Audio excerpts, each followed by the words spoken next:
watching. வணக்கம். Hitech news TV செய்திகள். விருதுநகர் மாவட்டம் சாத்தூர் அருகே உள்ள இருக்கன்குடி மாரியம்மன் கோவிலில் உண்டியல் காணிக்கை எண்ணும் பணி நடைபெற்றது. இந்த கோவில் தென் தமிழகத்தின் மிகவும் பிரசித்தி பெற்ற கோவிலாகும். இங்கு பக்தர்கள் கோவில் உண்டியலில் காணிக்கையாக செலுத்தும் காணிக்கை பொருட்களை மாதந்தோறும் திறக்கப்பட்டு எண்ணப்படுவது வழக்கம். அதன்படி கோவிலில் உள்ள 11 நிரந்தர உண்டியல்கள், 3 தற்காலிக உண்டியல்கள் மற்றும் 1 காசோலை உண்டியல்கள் திறக்கப்பட்டு காணிக்கை பொருட்கள் எண்ணும் பணி நடைபெற்றது.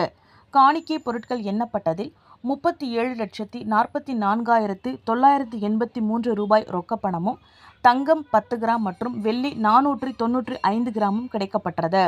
விருதுநகர் மாவட்ட இந்து சமய அறநிலையத்துறை உதவி ஆணையர் நாகராஜன் மற்றும் இருக்கன்குடி மாரியம்மன் கோவில் உதவி ஆணையாளர் இளங்கோவன், பரம்பரை அறங்காவலர் குழு தலைவர் ராமமூர்த்தி பூசாரி ஆகியோர் முன்னிலையில் காணிக்கை பொருட்கள் கணக்கிடப்பட்டன. உண்டியலில் இருந்த காணிக்கைகளை கணக்கிடும் பணியில் மதுரை அருப்புக்கோட்டை, ஸ்ரீவில்லிபுத்தூர், கோவில்பட்டி மகளிர் சுய உதவிக் குழுக்கள் உள்ளிட்ட பல்வேறு பகுதிகளைச் சேர்ந்த ஆன்மீக சேவா குழுவினர் மற்றும் பொதுமக்கள், கோவில் ஊழியர்கள் என பலர் கலந்து கொண்டனர்.